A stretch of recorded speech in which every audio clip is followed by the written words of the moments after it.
നമ്മുടെ കേരളത്തിലെ ചില പോലീസുകാരെ കാണുമ്പോൾ ഇവന്മാര് ജന്മനാ മണ്ടന്മാരാണോ അതോ ജനങ്ങളുടെ മുമ്പിൽ മണ്ടന്മാരായിട്ട് അഭിനയിക്കുന്നതാണോ എന്നാണ് സംശയം. സംഭവം എന്താണെന്നല്ലേ, ഇതൊന്ന് കണ്ടു നോക്ക്. ഈ ഇരിക്കുന്ന വണ്ടി പോലീസ് കൈകാണിച്ച് നിർത്തി ബുക്കും പേപ്പറും കാര്യങ്ങളൊക്കെ ചോദിച്ചു. ഇപ്പോഴത്തെ ഒരു ഡിജിറ്റൽ യുഗമായതുകൊണ്ട് ആരുടെയും കയ്യിലും ബുക്കും പേപ്പറായിട്ട് ഉണ്ടാവില്ല, എല്ലാവരുടെയും ഫോണിലായിരിക്കും അതിന്റെ ഡീറ്റെയിലും കാര്യങ്ങളും. അതൊക്കെ കാണിച്ചു. എങ്കിലും അവർക്ക് വിശ്വാസമായില്ല. അതുകൊണ്ട് എംപരിവാഹന്റെ വാഹന സൈറ്റിൽ കയറി നോക്കിയപ്പോൾ വണ്ടിയുടെ ബുക്കും പേപ്പറും കാര്യങ്ങളും എല്ലാം പക്കയാണ്. എങ്കിലും തടഞ്ഞു നിർത്തിയ സ്ഥിതിക്ക് എന്തെങ്കിലും അവന്റെ കയ്യിൽ നിന്ന് പിടിച്ചു മേടിക്കണ്ടേ. അതിനുവേണ്ടി വണ്ടിയുടെ ചുറ്റും നടന്ന് നോക്കിയാണ്. നോക്കിയിട്ട് ലാസ്റ്റ് ഇവര് കണ്ടുപിടിച്ചത് നമ്പർ പ്ലേറ്റ് കാണാൻ പറ്റുന്നില്ല, അതായത് നമ്പർ പ്ലേറ്റ് വിസിബിൾ അല്ല എന്ന്. നമ്പർ പ്ലേറ്റ് ഞാൻ വെച്ചതല്ല, അത് കമ്പനി ഇങ്ങനെയാണ് വണ്ടിക്ക് വെച്ച് ഇറക്കുന്നത് എന്നായി വാഹന ഉടമ.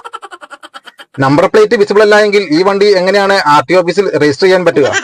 വാഹനങ്ങൾ റോഡിൽ തടഞ്ഞു നിർത്താൻ പഠിക്കുമ്പോൾ വാഹനങ്ങളെ കുറിച്ച് കൂടി പഠിക്കുകയാണെങ്കിൽ വളരെ നന്നായിരിക്കും. അപ്പൊ നമ്മുടെ ചാനൽ ആദ്യമായി കാണുന്നവർ സബ്സ്ക്രൈബ് ചെയ്യാൻ മറക്കണ്ട, ബെല്ലൈക്കൺ അമർത്തിക്കോളൂ. അടുത്ത വീഡിയോയുമായി ഞാൻ വേഗം വരാം.